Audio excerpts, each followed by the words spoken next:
This is MJ. I love Star Wars, and I'm going to be talking about Star Wars The Clone Wars today, Season 7, Episode 9. This is the official launch of Fully Operational, my Star Wars podcast. I was going to call it something else, but you don't care about that. You probably care about Clone Wars and Ahsoka Tano, and that's what I'm going to talk about first, and then I'll talk about other stuff later. So this is going to be a quick review. I love this episode. It was great. If you haven't seen it, you should go watch it. It's a definite recommend. I'm going to say that while I am not critical of the other two arcs that appeared here, I wish the whole last season would have been that. Maybe a couple one-off episodes to pull some themes or whatever, but I think this is way more interesting, and I think I could have not seen Ahsoka's adventures with the Martez sisters and still understood that she learned that the Jedi were calloused, and not callous like, hot callous from Rebels, but, mutton chops, but, calloused to people's feelings and everything like that. I could have probably done that and felt for the clones even without the, Martez sisters arc and the Bad Batch arc, even though I liked the Bad Batch arc overall and the Martez sisters arc was okay. It gave us Ahsoka, and that's what matters. But anyway, I just want to I have some images here that I'm going to use to talk about because I captured them because they're so darn cool.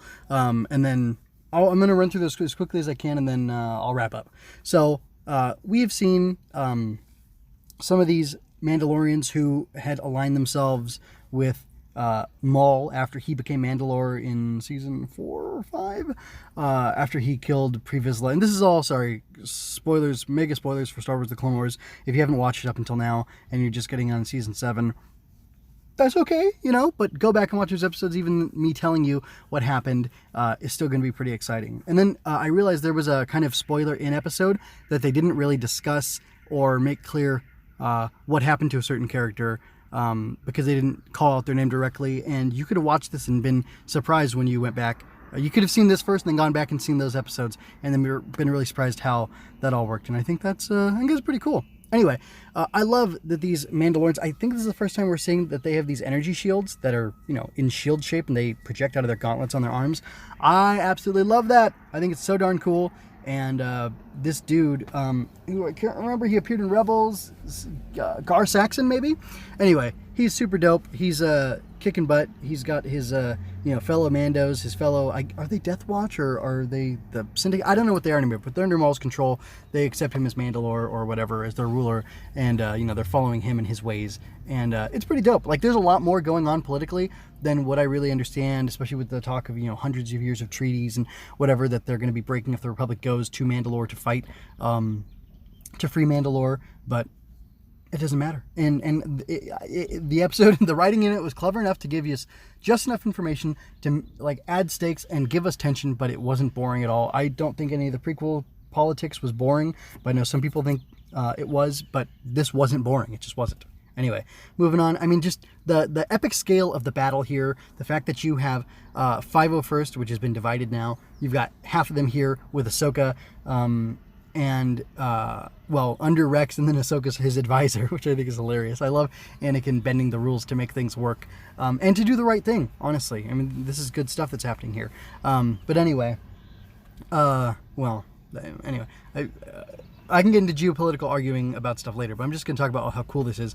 I just love that you've got all these flying clone troopers, and they're on Mandalore fighting, Mandalorians with their jetpacks. It's so dope. Ahsoka has a new outfit. She's got new armor. It looks great. It looks very much like an in-between step of what she wears in Rebels, because, it's years later. She should be wearing different clothes. I mean, it's decades later. Anyway, but similar theme. I mean, you find something, you stick with it, it works. Yeah, I'm just looking at my clothes. I wear the same thing pretty much all the time, and I have been for years. So anyway, that was great. Maul's entrance was really fantastic. There were a couple of great entrances. One was Maul's, one was Obi-Wan's in the beginning of the episode. Anakin's, it wasn't, it was fun and really enjoyable, but it wasn't epic or intense entrance like the one that Obi-Wan and Maul had. So that was fun. And then I watched it, Ahsoka's descent down to the ground takes less than 90 seconds, I think, but it's amazing, and it's everything I've wanted to see for a long time. And it was so exciting. Anyway, it's interesting to see just how diverse the Maul's Mandos are. I mean, it doesn't really matter to me. There've always been there's always been enough diversity in Star Wars for me, I think. Although maybe I wasn't thinking about it that hard, but I do not mind at all the Lady Mandos that they have in here. I loved Sabine Wren in Rebels. For the most part, she was really cool, but sometimes she was overpowered, and it was weird how exactly she operated without a jetpack and things like that, which I think she just should have had. But anyway, yeah, seeing all these Mandos was very cool, and I liked seeing all the variety in them too. Let me see how many more. Okay, so just a couple more images. I really love the whole exchange when Ahsoka was getting her lightsabers back from Anakin. He apparently replaced the crystals in hers with these blue crystals, and they have kind of like a disagreement or like a joke about it. And I really want to know, well, that's diverging into like an off-topic discussion that I could have at a later date. Maybe when Clone Wars is over. I can come back and talk about those sorts of things. But anyway, it was a real cute scene between them. It felt very emotional, very resonant. I almost wanted to be reading a book or listening to an audiobook about this, because like I wanted to know, was Ahsoka feeling a vibe in the Force? Was she feeling the familiar like Force presence of her lightsaber hilts? If the crystals weren't in there, because like in the Ahsoka book by E.K. Johnston, she gets like a call, and crystals are calling to her throughout the book, and then she finally gets them at the end, and it's super dope when she does.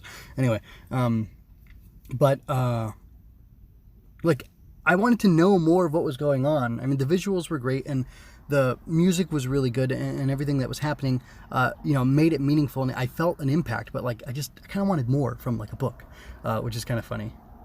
And another thing is, it was really neat seeing the troopers under Rex's command have the helmets painted to look like Ahsoka, showing that really it's a sign of respect and care for her, and that was really cool.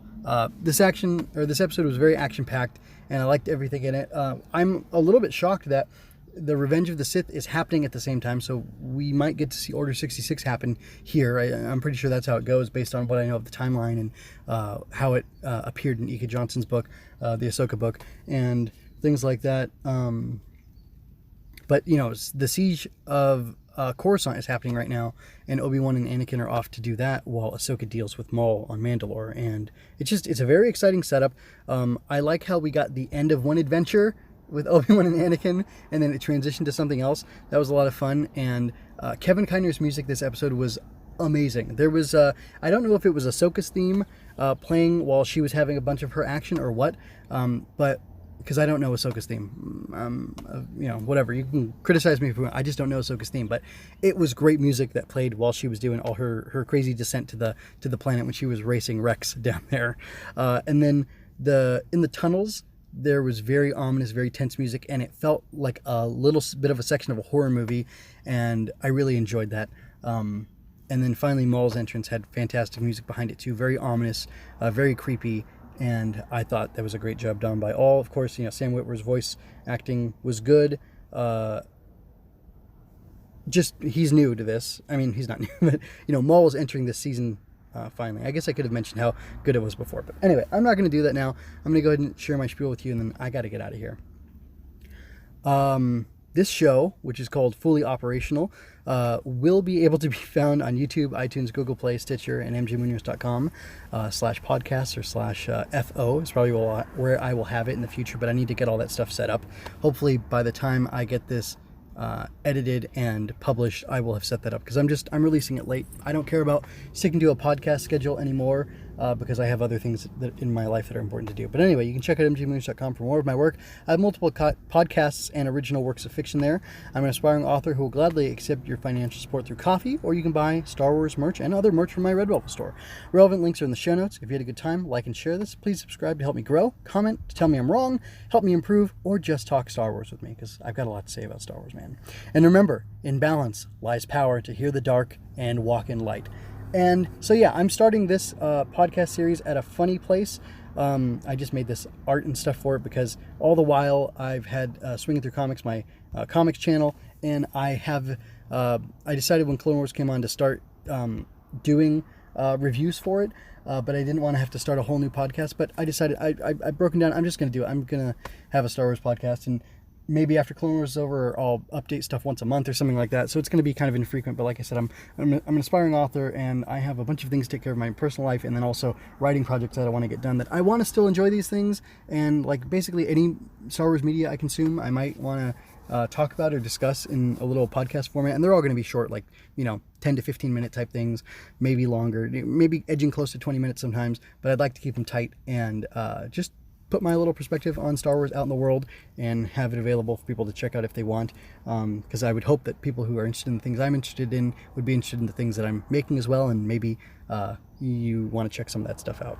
Real quick, in my Redbubble store, you can get designs on stickers, mugs, shirts, anything you want.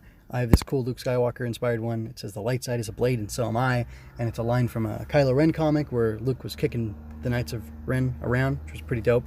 Like I said, you can get on anything, dresses, kids' clothes, sweaters, whatever. Then I have a sticker that I made that's the outline for this show is in balance lies power to hear the dark and walk in light. And I've got these cool cross laser beam swords and a crystal there. And I just think it's really neat. And then because I'm into other things and I have other podcasts all running through mjmunoz.com, you can also find, I have stuff, designs up on Redbubble for like Spider-Man and Captain America right now. And as I read through more Marvel comics, I'll probably add more stuff based and inspired by characters and stuff from those comics. And then I also have Tokusatsu, which is like Power Rangers, but the original source material type stuff from Japan. I have designs based on that as well that you can find over on my website and on Redbubble. So yeah, if you enjoy what I want to do and you can help me, you can put stuff there, and you can subscribe to this podcast. I'll make sure to put all the Clone Wars reviews I've done and all the I had it formerly called MJ Love Star Wars, but I'm going to change it to fully operational, put everything under there, and it'll just be kind of a sloppy start, but that's okay with me because I'm just doing it for fun. And yeah, I hope if you're listening that you're enjoying it. And like I said, I don't get to have, well, I didn't say this, but I don't get to have a lot of personal conversations or conversations about Star Wars in my personal life. So if you want to hit me up and chat with me about it, that would be great. So anyway, I got to go, folks. Take care.